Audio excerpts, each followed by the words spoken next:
Looks like the first trailer for Masters of the Universe might be right around the corner, at least if this new leak is legit. Fans have already seen some behind-the-scenes glimpses of the long-awaited reboot, but now it sounds like a few lucky people have actually seen the full teaser. According to a report from He-Mania, one fan claims they were invited to watch an unfinished version of the Masters of the Universe trailer before a screening of the new Demon Slayer movie. The footage reportedly showed Nicholas Galitzine as He-Man, discovering Eternia for the first time and meeting several familiar faces. Jared Leto's Skeletor apparently pops up too, but only for a very quick moment. The leak describes the trailer starting on Earth, with Prince Adam chatting with a friend who's totally confused about the presence of Cringer, the big green tiger. From there, Adam returns to his homeworld and learns about his royal bloodline, seemingly from the sorceress, though the leaker admits it was hard to see clearly because of the heavy watermarks. The footage then jumps around to show Adam speaking with other Eternians, a quick glimpse of Skeletor and Evil Lyn, and finally that iconic moment where Adam raises the power sword and transforms into He-Man. After that, there's a few fast-paced battle shots before the trailer cuts to black.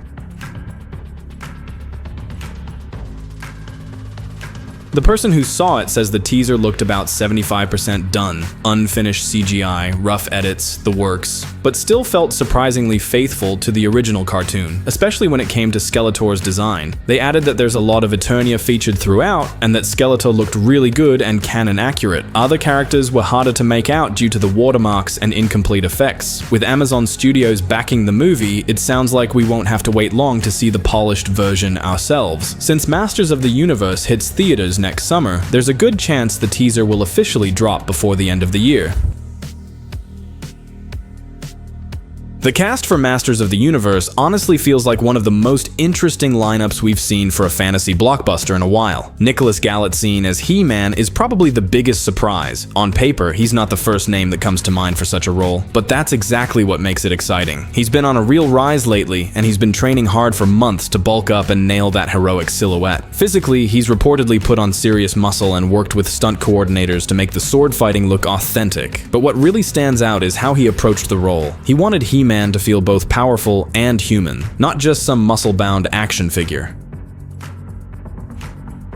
Camila Mendes as Teela is another smart choice. She brings charisma and that mix of attitude and heart the character really needs. Apparently, she's been diving into the lore and watching old episodes to understand Teela's place in the mythology, which is a nice sign that Amazon is treating this reboot with respect. Then there's Jared Leto as Skeletor, a choice that instantly got people talking. Early talk from the set suggests his version of Skeletor leans into the theatrical side, but with a darker, more menacing tone than we've seen before. And Alison Brie as Evil Lyn? Perfect casting. She's got that sly confidence that fits right in with the character's cunning personality. Idris Elba as Man-at-Arms feels like the grounding force of the movie, the mentor, the battle-hardened warrior, the voice of reason amid all the madness. And Hafthor Bjornsson, better known as the Mountain from Game of Thrones, playing Goatman, that's just awesome. You can already imagine the scale of those action scenes. This is exactly the kind of reboot that could finally get Masters of the Universe right. And here's why I'm actually excited, not just cautiously curious. Starting Adam out as a normal guy in the present day is a genius move. It gives modern audiences a real point of entry. You don't need to be an 80s kid to care about a dude learning the truth about his lineage. You just need someone to root for. Watching an ordinary person slowly become larger than life makes the transformation to He-Man feel earned. And that emotional payoff is what turns campy nostalgia into something that actually resonates on screen.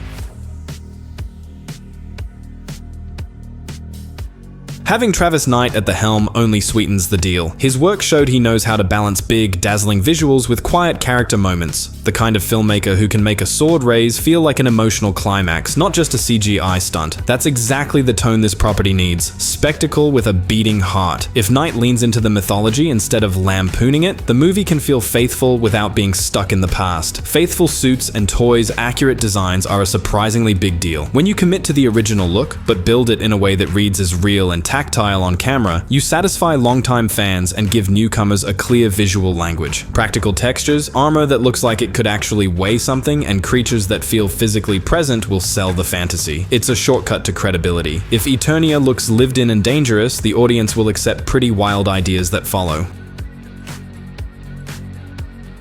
Treating this as an ensemble story instead of a one-on-one showdown is the other smart choice. Teela, Man-at-Arms, Evil-Lyn, Goatman, all of them can carry their own stakes, politics, and conflicts. That spreads the emotional load off Adam and lets the world breathe. Ensemble storytelling also opens the door for different genres in the same universe. Military sci-fi on one hand, mythic fantasy on the other, and political intrigue in the middle. If Amazon actually commits to making those supporting characters three-dimensional, they'll have the scaffolding for sequels, spin-offs, and yes, a cinematic universe that feels organic rather than forced. The Earth Eternia split gives the filmmakers an amazing visual and tonal contrast to play with. You can have grounded, intimate scenes on Earth that emphasize Adam's humanity, then blast into the cosmic, baroque visual feast of Eternia. That contrast makes each world stronger, the mundane highlights the epic, and vice versa. It's also a director's playground for production design, castles, alien landscapes, and tech that nods to the toys but reads as believable in live action. Finally, a Skeletor that's close to the canon? That matters. A villain who looks and feels like the threat from the cartoon instantly raises the stakes. When your antagonist is iconic and actually threatening, the hero's arc gains weight. Pair that with a solid cast who can sell nuance, and you've got the ingredients for something bigger than nostalgia, a genuine fantasy blockbuster with roots in the source material. There are obvious risks: tone balance, not turning He-Man into a caricature, and making sure the mythology doesn't get overloaded with exposition. But the blueprint we're seeing tackles those problems head-on. Ordinary guy Adam, faithful design, an ensemble approach, and a director who gets character-led spectacle. Mix those together and you've got a reboot that could actually expand the world instead of flattening it. As a fan, that's the kind of adaptation I want to see. Ambitious, respectful, and built to grow. Of course, it's still too early to call it. Until we get that first official trailer, everything's just educated guessing. But one thing's for sure, the production behind Masters of the Universe sounds massive. This wasn't some quick green screen heavy fantasy shoot. The crew built enormous sets across multiple countries, with the UK serving as home base and parts of Eastern Europe standing in for Eternia's otherworldly terrain. That already tells you how serious Amazon is about making this feel big and cinematic.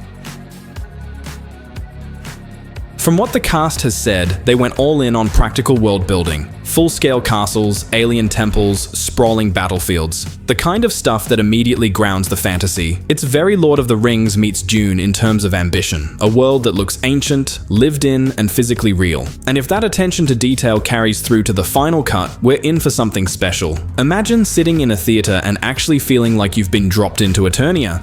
That's the kind of immersive energy this movie seems to be chasing. So yeah, for now, it's a waiting game. But if the visuals live up to what's being whispered from the set, this reboot might just be the one that finally brings Masters of the Universe to life the way it always should have been: bold, mythic, and larger than life.